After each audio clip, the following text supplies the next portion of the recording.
King of the Pit TV. The Art of Sombre Ecstacy is the title of tune number 4. I say tune, I say that loosely, okay?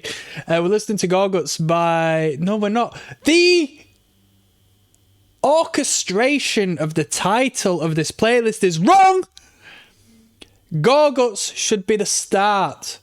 Obscura should be the second. Because I'm talking about we're listening to flipping Gorguts by Obscura. We're not. We're listening to... Sorry, I had something in my mouth there. I sounded like Mike Tyson for a second.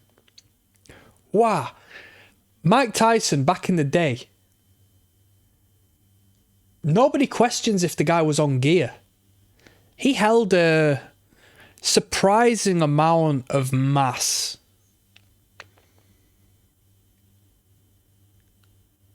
To be honest. But this isn't the channel where we should be discussing that. Gorguts with their album Obscura. The title of this one is The Art of Sombre Ecstasy. Let's go.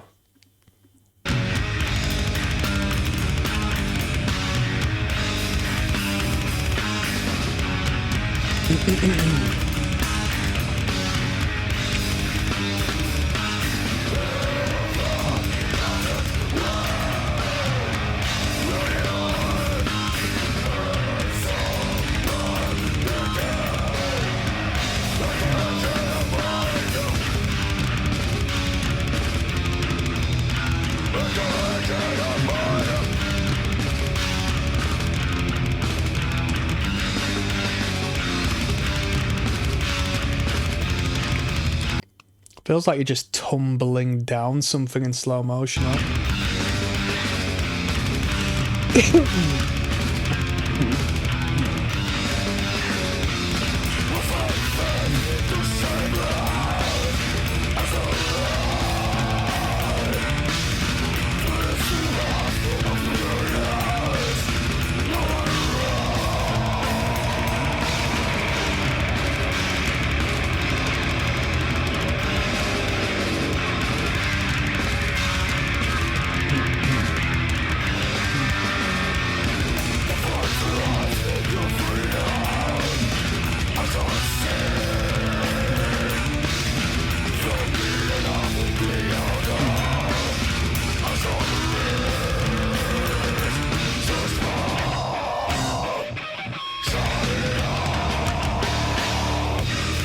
Is this band still performing live?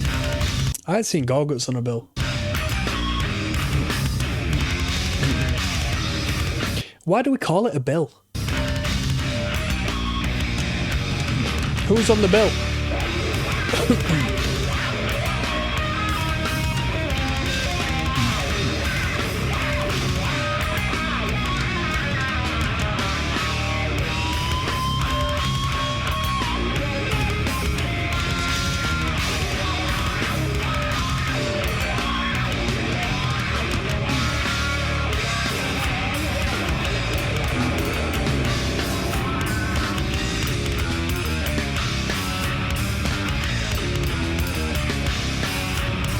Ding, ding, ding, ding.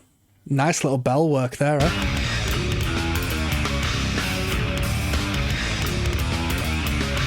It's funny how something so minute, you know, you got all of this big, expansive blast of sound, but the tinging and the register it holds, the high register of this little ding, ding, ding, it just breaks through the entire soundscape.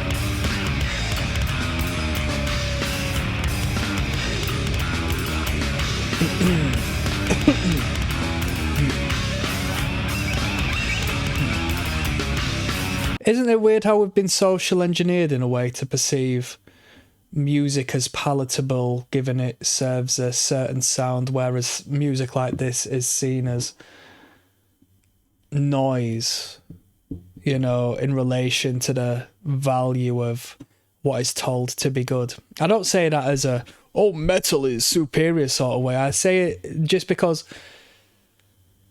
we're familiar with metal as musicians and as fans of the genre, and there's understanding of how, you know, particular characteristics are formulated in metal bands.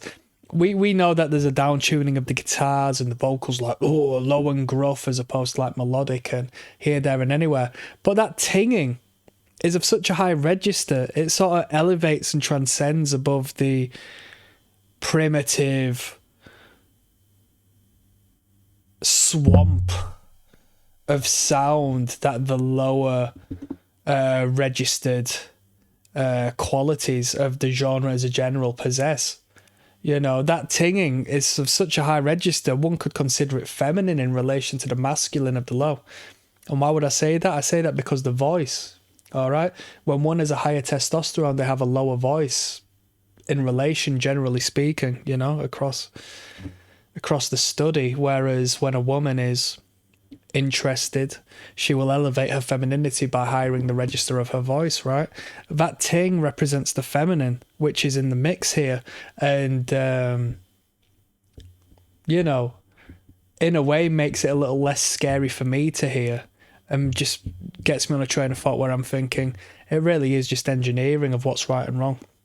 Because this whole 4/4 thing, what does it really matter? You know, I understand the psychology of songwriting more than 99% of people. That sounds incredibly self-centered, but I studied this for a minute, so I know what I'm listening to when I hear a pop song. I know why things are being written the way they have, what words are being utilized, the phrasing, the rhyming schemes, the structural values and so forth. Like, I know it to a science, the formulaic value of it.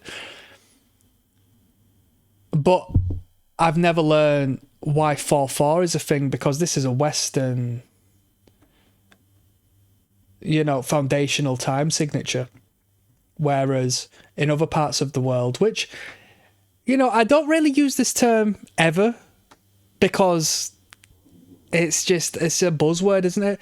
But I think there's a racist value in music that doesn't come from the Western world, because we blanket it with the term world music.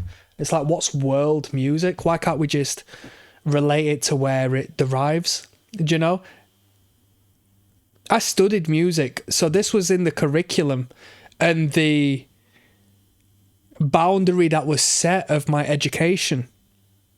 And of course, you get older and you realise the education system and the curriculum is written by people who don't necessarily have your, as a student, best interest at heart, and want you to not necessarily open your mind to a broader spectrum of what is, but instead compartmentalise you into a box. Don't want him being too creative, because he'll open his mind to not abiding to the systematic structure we've spent so long establishing, you know. But they would call music external to the Western world and Western influence world music, and it's like, what the hell does that mean? We're really gonna classify every single style of music, an element of music outside of what we consider normal, as just like one categorization, one genre. What? Is that not ridiculous? That was a little train of thought of mine. But yeah, it's insane.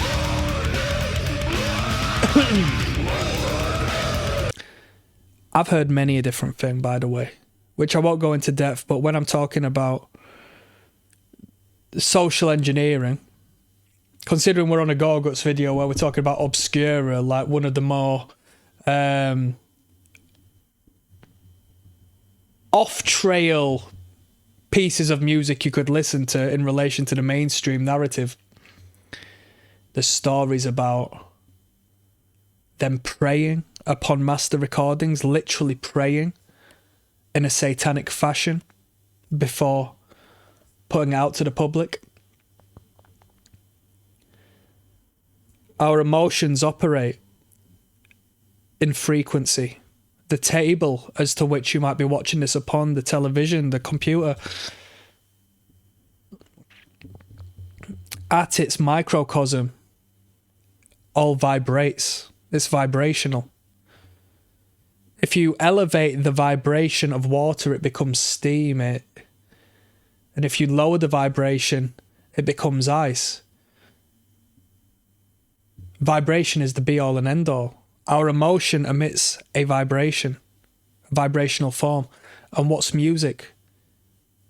What's the performance on a guitar? It's a vibration of the string. It's a vibrational essence in audio format.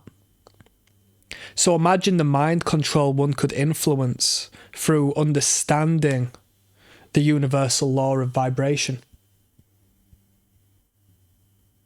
Why do they always give you bad news? Why do they incite fear? I came across a very powerful man engaging with a small community of people in what should have been a locked off environment. And they implied global events that don't affect the animals, i.e. the livestock, the animals that aren't us as humans, is a psychological operation. There's a consistent attempt to influence you in your mind and deteriorate your vibrancy, your frequency to that of shame, to that of anger, to that of disgust, disdain. And in doing so, you're more malleable and you operate on a lower frequency. One must free themselves to the upper echelons of enlightenment. Hey, it goes hand in hand with what we're seeing before us. Have you seen the artwork? We've got a few interesting titles on here. Carnal State, and one being the last track we listened to, the Carnal State, the Primitive State, the Ancestral State, the Limbal Brain, okay, the Limbic System, the Reptilian Stem, okay, Subtle Body, Illuminatus, and so forth. There's definitely a degree of esoteric insight that has influenced the composition of this record. So I guess if we're going to discuss some things, we might as well discuss it here. And I say this from time and time again because you're not going to hear it elsewhere. When I spoke on them praying before a master recording that they possess, because let me give you some music game right here, okay, as far as copyright and intellectual property is concerned. Let's say you know a bunch of dudes in a band and they're going to be successful, or they're garnering success. You say to them, oh, I'd love to support you guys. I'd love to be a participant of your development. Can I pay for your studio time? Please, let me pay for it. It sounds amazing, right? Oh, of course. He said he'll pay for it. Did you know it's thousands of pounds? He said he'll pay for the studio time. The one who pays for the studio time owns the master recording. Listen to me. You don't have to tell them that. But when they blow up and 5 years down the line, they've garnered a multi-millionaire career, you say, oh yeah, by the way, I own the masters. You need to buy me out, or I need to take the appropriate cut. I've been doing the maths. I think you owe me a bit of a backlog here. This is what record labels do. There's two main copyrights. There's the songwriting copyright, the person who wrote the lyrical content. Most important, if you want money and be in the music industry and you want to get paid, you need to write the songs. And the second, 50-50%, is the master recording. Now, I say that to say this. The master recording is the initial recording as to where all the other copies are made, whether it be mechanical, so printing CDs or tapes or vinyl off of this initial first recording, or distributing via downloads or streaming and so forth. Do you know what they call that which is subordinate to the master recording? They call them slave recordings. But you won't hear that elsewhere. That's a little bit of music history for you there. There's a little bit of food for thought. I'm putting you on game today, people. Let's go. Sipping on a cider.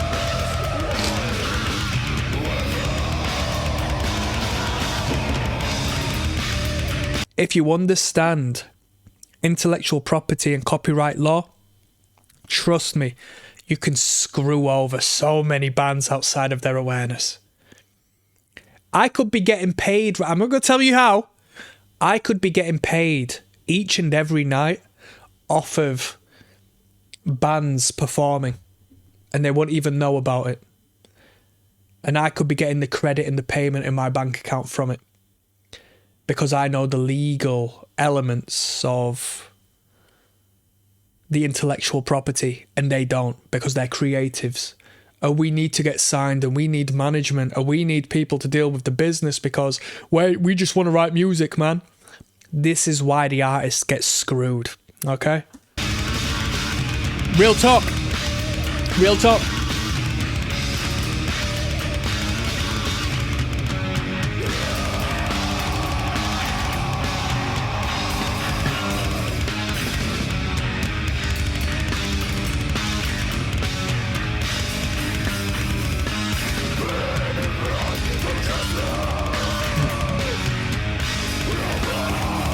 It ain't about the money, man. That's what they'll also say as well. But it's like, yeah, you enjoy your desk job, building and establishing someone else's business for the majority of your time and living the life of your dreams 8 hours on a weekend in relation.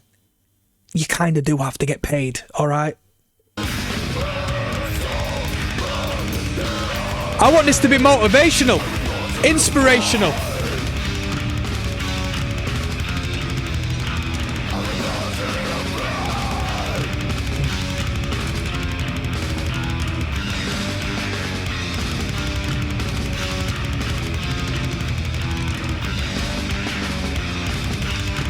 And if you think you're going to be a superstar, don't worry about it. You're not. All right? Look at all the superstars in the world and look at who their families are. Look at who their parents are. It was a self-fulfilling prophecy. All right? You don't just become a global megastar. Doesn't happen. They sell it to you. It doesn't happen. It doesn't happen.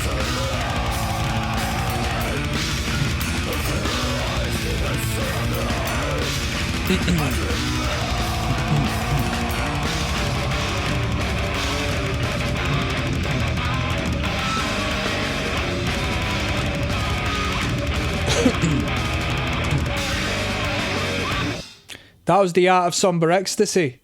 Very consistent record. I wonder if the consistency is going to come to an end on this next one because it's a very long 9 minutes 33.